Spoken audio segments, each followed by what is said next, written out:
Wihara Fat Cukung Bio Jakarta Barat Minggu siang kemarin menggelar Kirab Budaya dan Ruat Bumi 2015. Kirab dilakukan untuk melestarikan budaya Tionghoa dan Indonesia, serta sebagai simbol pemanjatan doa bersama agar diberikan kemakmuran dan kedamaian. Namanya agama maupun barongsai, bukan hanya komunitas. Ratusan warga Glodok Minggu siang memadati acara gotong toa pekong kirab budaya dan ruat bumi di Jalan Kemenangan 8 Kelurahan Glodok, Kecamatan Taman Sari, Jakarta Barat.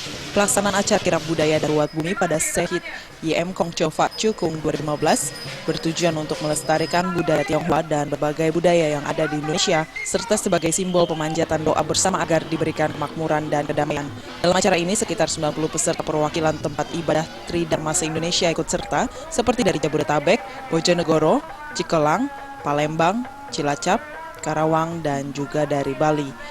Tak hanya itu, marching band dan naga doreng dari Kodam 15 Semarang, Jawa Tengah juga ikut unjuk gigi pamerkan kepiawaiannya. Namanya naga maupun barongsai, bukan hanya. Selain arak-arakan kongco, kegiatan kirab ini juga diikuti sejumlah kesenian tradisional Indonesia seperti Tanjidor dan rebah dari Jakarta, Reok Ponorogo, serta sing-singan juga meramaikan acara ini.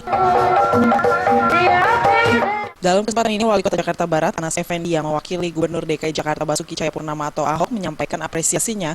Diharapkan acara ini dapat semakin menumbuhkan wawasan persatuan antar etnis dan antar agama dan dapat membentuk rasa nasionalisme di masyarakat.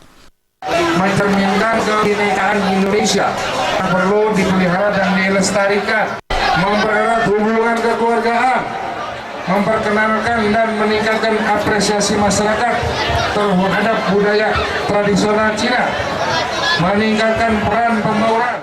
Dari Jakarta, Linda Puspitasari dan Adam Irhas melaporkan. Seluruh Indonesia dapat disimak dengan mengunduh aplikasi Google Play dan Apple Store.